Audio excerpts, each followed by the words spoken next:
Hello, hi, this is Sunil Nefre here, high performance coach in life, careers and business. Pleasure to be hosting another podcast, and it's an absolute privilege and pleasure to have Andrew Payne with us here. So thank you, Andrew, for joining us on this podcast.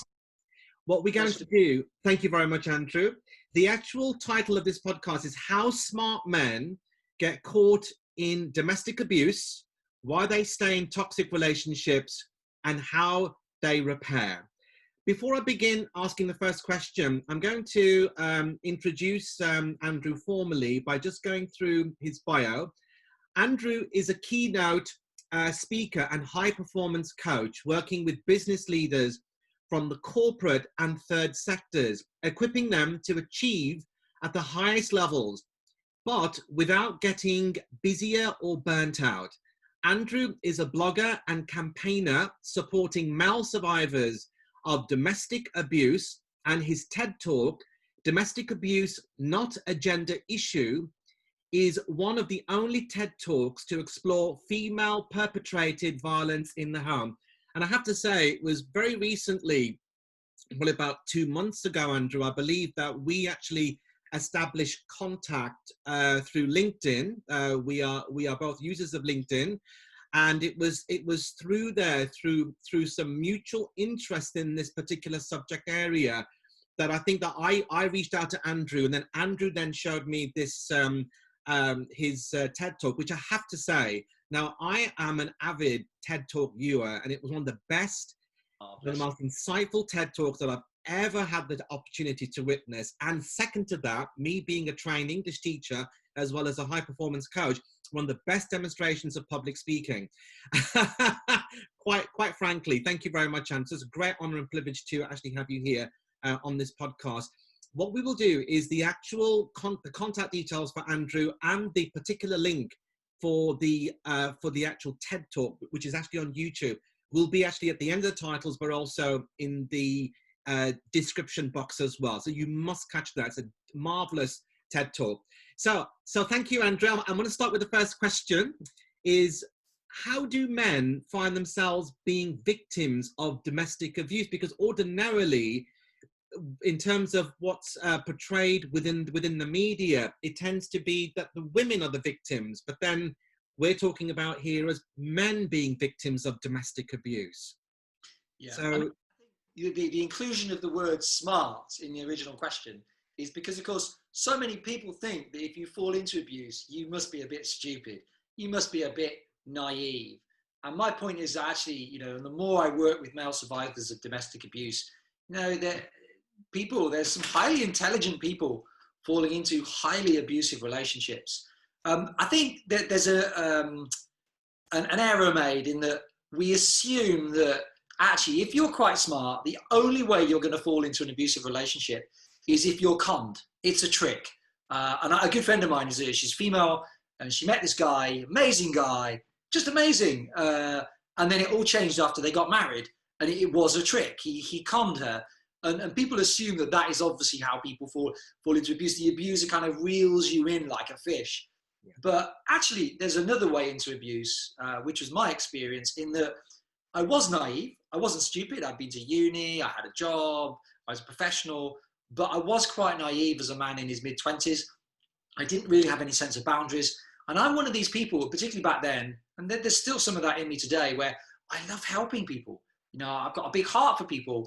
And so if you've got someone who has a big heart for people, maybe doesn't have clear boundaries, that person is an absolute walking contender to be sucked into an abusive relationship. And so for me, the trouble was there from the start. I mean, it really was. My now ex-wife she was at the beginning as she was at the end. There was no change in her behavior. It was abusive throughout, but I wasn't used to dealing with the craziness, the suicide attempts, the violence, the crazy outbursts. And it kind of appealed to that part of me that wanted to help. And I got more and more drawn into this crazy relationship. And I think that's a very common way in to abusive relationships. Let's not assume that people are conned. A lot of people go in with their eyes open. Does that make sense? Yes, absolutely. And so why is it then that men actually stay in toxic relationships if they know full well, given their own personal history, their life history, if they've got a professional background, if we deem them to be smart, then if they know full well that it's actually very toxic and actually it's causing them lots of emotional distress and stress as well. So why do men stay then? I think there are a few really clear reasons, and I would appeal to any men who think they might be in abusive relationships to consider these, because all of them might be at play, some of them might be at play, or maybe just one of them is at play. So one reason why people stay is once you get stuck into that relationship, it becomes very normal and you start to justify it. You start to believe you deserve the violence. You know, I used to beat myself up that if only I wasn't such an annoying idiot of a boyfriend, fiance, husband, you know, that I need to become this better person. I'm constantly provoking my partner, which is why she keeps attacking me. It was always my fault. And abusers are very good at making their victims think it's the victim's fault. So if you always think something's your own fault, you're not going to get out the relationship. You're going to constantly try and self-improve. That's one way. Abusers also will try and manipulate your relationships and isolate you from close family and friends who would obviously be your wake-up call. And obviously, the last thing an abuser wants is your wake-up call hanging about. So they create that distance. They manipulate that relationship. They get into your head and get you to think things about that loved one. And you truly start to believe your abuser. There's this common word, gaslighting. And gaslighting is where abusive people cause you to doubt your own sanity. And I always remember, like, a really silly example of gaslighting, but hopefully it explains a bit about the dynamic, was my ex-wife was a real, she was a very flamboyant character and had people to dinner, and she would hold court and center of attention. No one else could get a word in edgeways. And she was talking about her experiences on the Isle of Sheppey, which is an island just off the Kent coast. There's a lot of deprivation there. It's an island that has its challenges. And she was doing her PGCE there, teaching training, and she was working in the school. And she was talking about some of her challenges, and everyone around the table, there's about 10 of us, we were living in the south of France at the time. Everyone's listening, it's all going well, she's a good storyteller. And then she said, and the thing is, 95% of people in the Isle of Sheppey are drug addicts. And there was just this silence at this absurd figure that obviously nowhere on the planet is 95% of the population drug addicts. And I remember afterwards, she really lost the table. No one dared say anything, they never did. I remember talking to her later that evening saying, look, you know, with statistics, you really want to make sure that you got it right, you know, and I felt that you lost the people there, and it was a real shame. She went mad at me, and I was so pedantic, and I was this and I was that. And I came away from that conversation kicking myself for being so pedantic. If only I wasn't so pedantic, you know, and I'm just so small, narrow-minded, and that's how gaslighting works. You know, it was a ridiculous figure. Anybody with any sense of intuition will know that just doesn't make any sense. Yet I came away from that conversation blaming myself, even though I was trying to help her. And that's how gaslighting works. They get in your head, they cause you to doubt your own instincts, your own sanity, they break up your relationships. And so you become isolated. You think it's all your fault. And then when kids come along, there's a big problem now, because even if you start to wake up and see what's going on, you've got some difficult decisions to make when there are children involved. If you leave your children in the hands of an abusive person. No loving father's going to do that. As dads, we're taught that a good dad will lay down his life for his children. Also, if you leave, probably once you've gone, that the new game of abuse is going to change, and it's going to turn into a game of psychological warfare, where your access to your children will be at the heart of that warfare.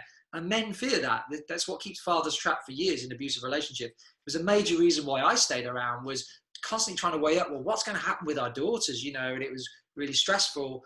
And at the time when the relationship did break up, the agony of what was going to happen with my daughters, mate, it just nearly killed me. And I nearly went back into the relationship just for my daughters. Yeah, and that is quite common. I mean, I work with a couple of clients who are actually going through this right now.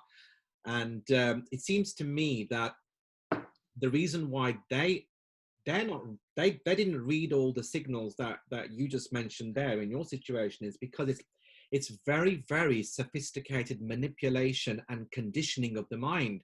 And this is something that, again, I've learnt myself, having worked quite a few years in the prison environment, how potentially, staff are trained on how people can be highly sophisticated in their prompts, in their questioning, in putting you in the kind of guilty corner, even though you haven't done anything. But they can read. They can read people. And I know that Eckhart Tolle, in his book The Power of Now, he uses the term pain body, that people who are pain bodies, that they are carrying some kind of emotional, mental issues or difficulties, that they actually are the prime ones who tend to suck on people who are very, very smart, very good, so they can then replenish themselves in that situation.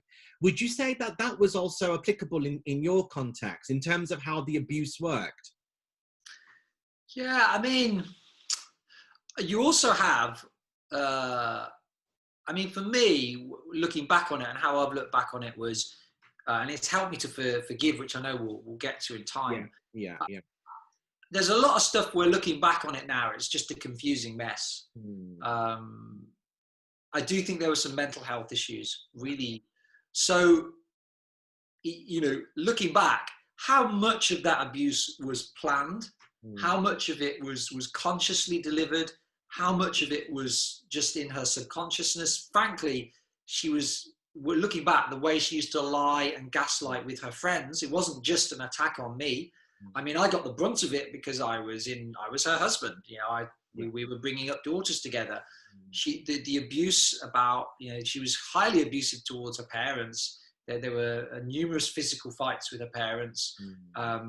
And the stories she told about her families were outrageous, and I no longer believe them, although I did at the time. And so there was a lot of physical violence. And so I don't know all the psychological games that were going on, It's just hard. And I do think, the things that jump out at me, my ex-wife was a fantasist, isn't, and still, I'm sure she is a narcissist. There were huge anger issues, probably personality disorder. There was Munchausen's as well, and Munchausen's by proxy. So Munchausen's, of course, as you'll probably know, is where you're obsessed with illness and medical conditions, and you generally know a little bit, so you sound quite convincing. And Munchausen's by proxy is where you're convinced, like, your kid's got it, and you're convincing everyone else that your kid's got these problems, and you reflect that onto your kids. And so all of that was at play as well. And so I think sometimes it's quite hard when I look back, because there's just such a mountain of problems and issues. Yeah, it's almost like a spider's web. It's almost like a chasm, really, that you just can't. There's something quite not right, but you just you're cocooned in all of this. Your family, your children, careers, and houses, and all the financial kind of undertakings around the relationship as well. Yeah. It can kind of be quite suffocating, and then you can't kind of get out of that situation so easily. And so do you think then, really then, in that situation, I mean, we're going to move on to recovery in a short while, but before the recovery, do you think that, because you've noted, Andrew, lots of red flags there that you are now openly talking about, and I can talk about my clients as red flags as well. So do you think that for any men who are watching this particular podcast, that they just need to be aware of those red flags, maybe make note of them and just reflect on them, and then maybe do something with them? Do you think? I hope so, and I hope with my TEDx talk that, for me, very powerful. You get conditioned to ignoring the red flags. They're there, and you deliberately ignore them partly because it's not because it's too painful to look into them, but when you've constantly got this person in the background who's such a good gaslighter, who's got an argument for everything, and also you're frightened of antagonizing them, so you don't want to open up some of these difficult subjects, and so you find yourself just turning a blind eye. I mean, I'm sure, looking back now, and I don't need to go into the gory details. Yeah, sure. Pretty sure there were several cases where my ex-wife was cheating on me, where actually the signs were there. It's like, it was like, how stupid was I, even with some of the things that were said? And I just thought, well, no, that couldn't possibly be happening, and it's just me being me again. And abusers love getting you to that point where you just think you're just so stupid, because then everything can be answered by you being the stupid one. And so my plea to men is to really look, and if there are things that don't feel completely right, then you need to look at that and not just ignore it. Yeah, absolutely. And so I think part of trying to establish some stability in all of that going on is that you try to normalize it. You think, oh no, you try to find an explanation for it because you want things to be as stable as possible, even though the other person is causing complete havoc, in your life, in your relationship, in your situation. Yeah. Great. Okay, thank you very much. And let's talk a little bit now about recovery, because this when men find themselves in this situation, then they probably haven't planned a recovery strategy. They obviously just go through it, and then they're having to find themselves in a situation where they're going to have to now get better, or they're going to have to move on from this, but they haven't necessarily equipped themselves with any plan or a skill set around it. So having gone through what you went through, Andrew, I mean, how can a man recover from domestic abuse of the nature that you've described in your situation? Well,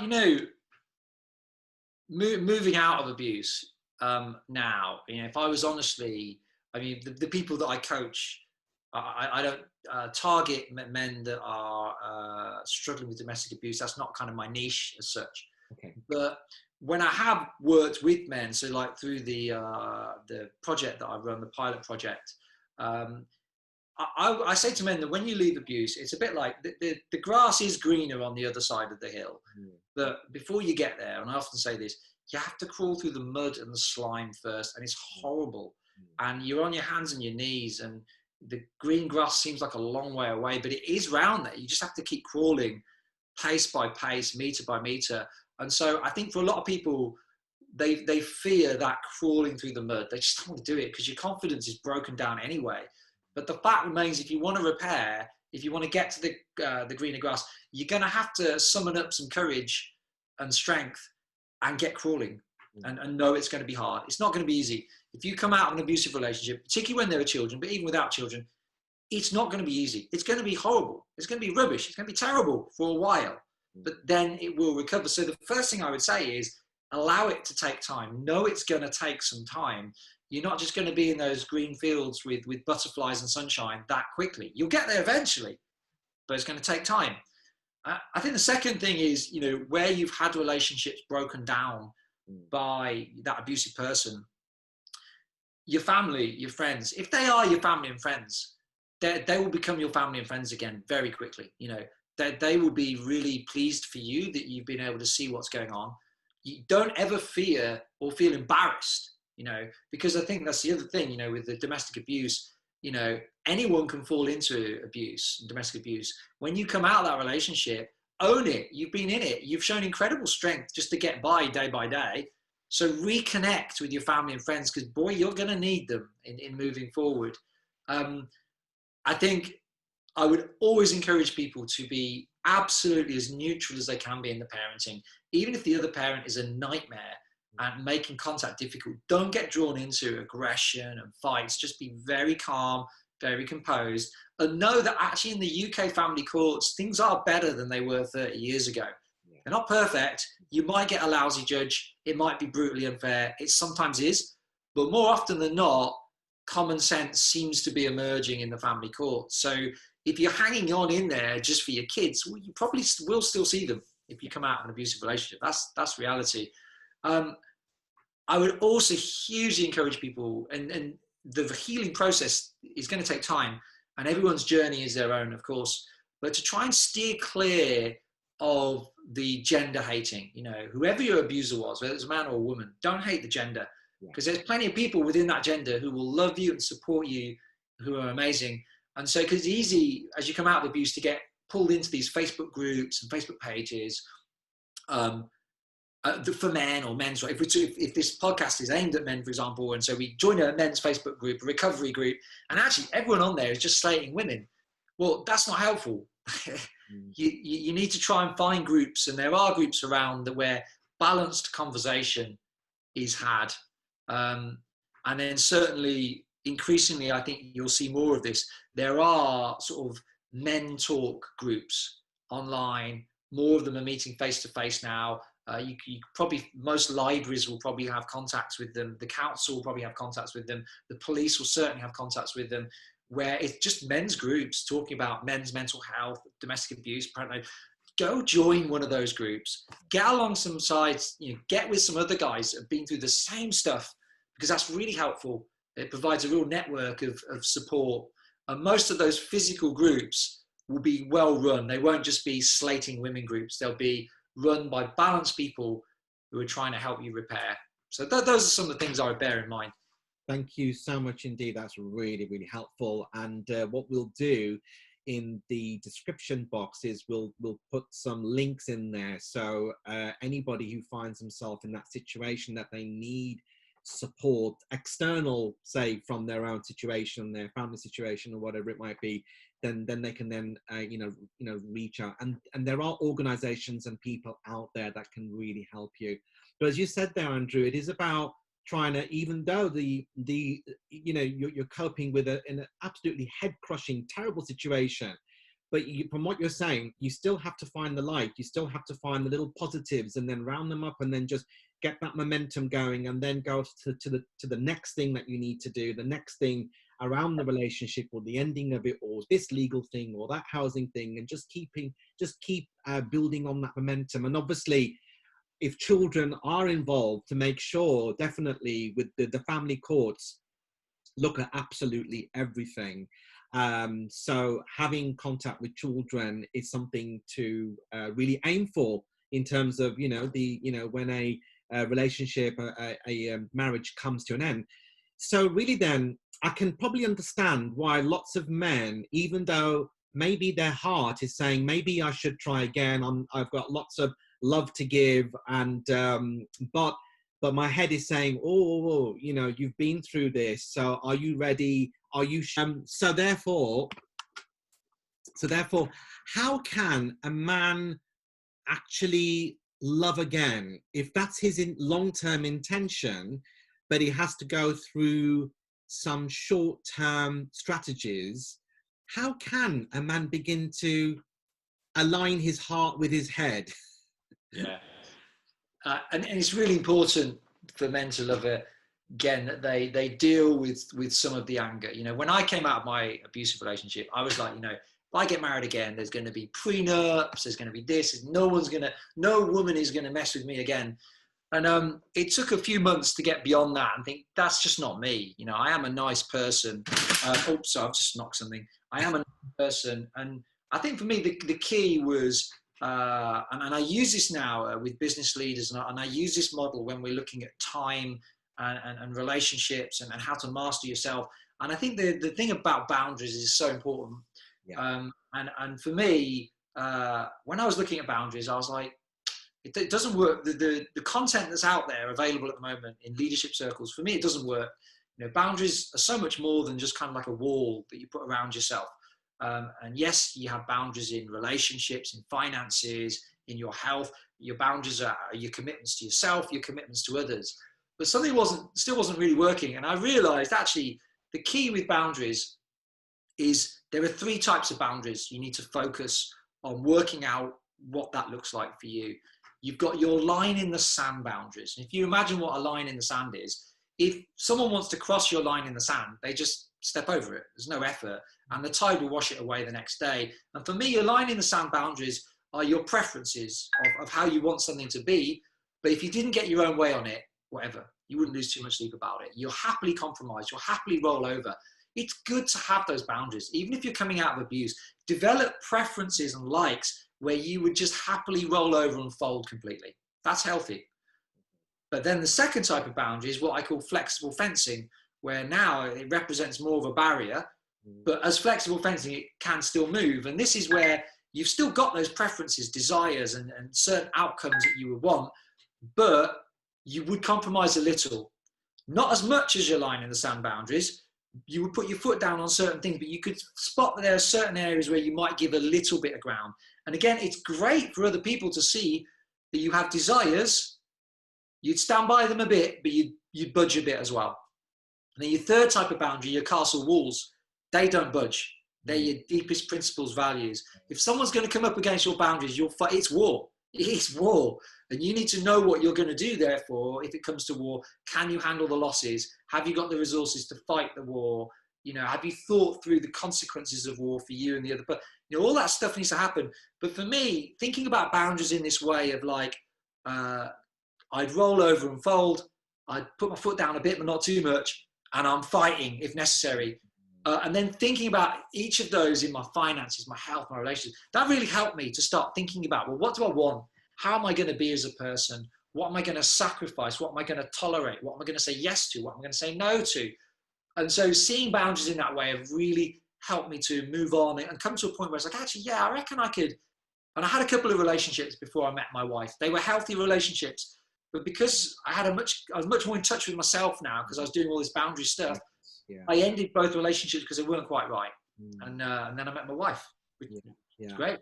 That's a really, really happy ending there, Andrew, for you. And I have to say, you know what you're saying there about boundaries, because you've offered the viewers almost like a framework, really, to guide them moving forward, and also a framework for them to evaluate things that didn't work in the previous relationship, or the ones, you know, in one's personal history, where they really look back, think, well, maybe with that particular boundary there, maybe I could have been a little bit more firmer here.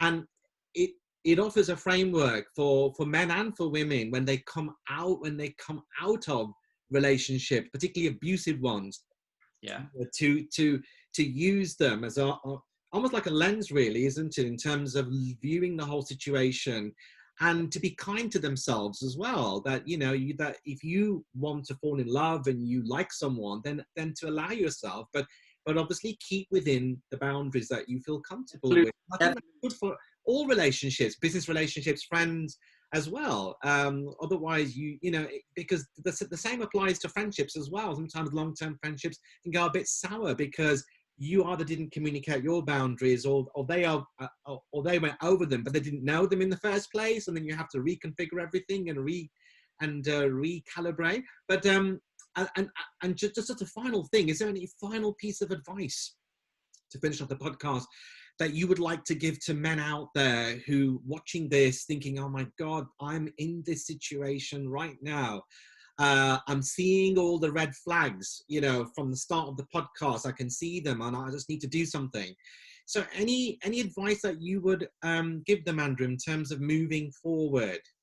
You've got to find an external voice outside of that relationship. It might be your sister, it might be your mate, your parent, or whatever.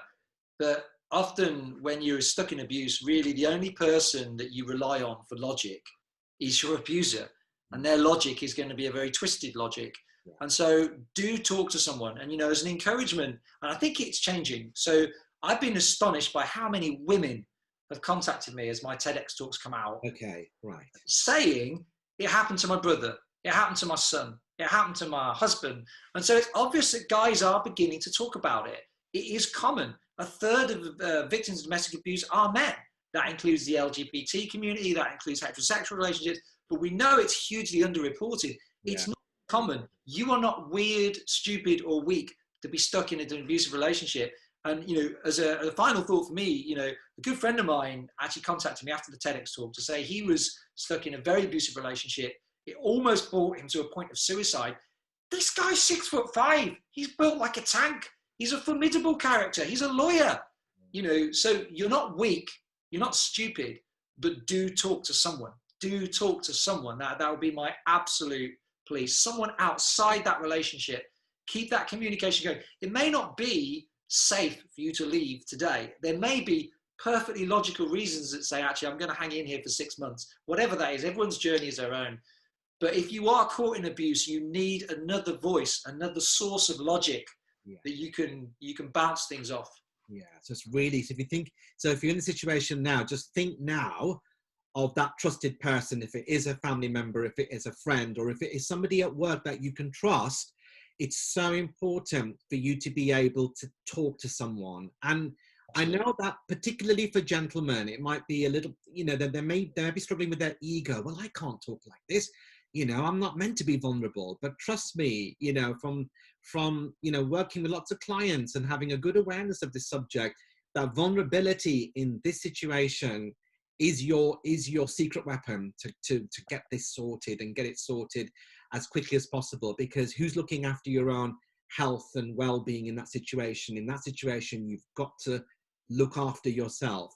So I'd completely back you up on that, Andrew. Thank you so much indeed. No, this is a last message of hope. You know, yes, please.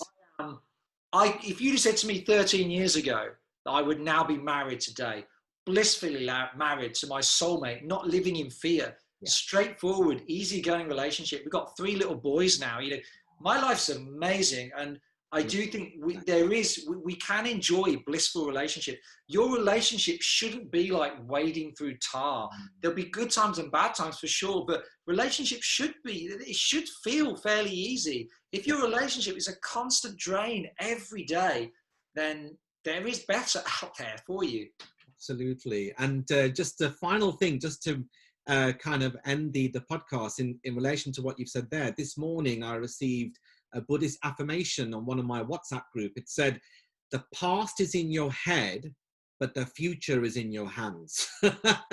So, well, metaphorical, well, obviously, not literally in your hands, it may well be, but obviously, you know, having that connection with what is out, what the possibilities are, that even though the reality has come to an end, but there's lots of possibilities out there, but obviously one has to give you know, yourself time in order to do that. But Andrew, thank you so much. That was absolute golden. Thank you. You've given so many golden nuggets to people out there. Lots of brilliant advice, and thank you so much indeed for sharing your own personal story, because that resonated with me when I actually watched your podcast, and hence your TED talk, and hence we're doing this podcast, because I really wanted this to go out to all of my followers and subscribers, because it's a really important issue, and there's so many implications to everyday life, from, you know, learning from you know, an abusive relationship. So thank you so much indeed for sharing that. And just to mention all the viewers that, please, you'll find Andrew's contact details in the description box, but also in the title of this particular video. And in the description box, there'll also be some links. If you are going through a situation involving domestic abuse and you happen to be the victim in that, then there will be contact details there for you to reach out to someone and hopefully to get this sorted. So thank you very much indeed, Andrew. Good to spend the afternoon with you. Thank you.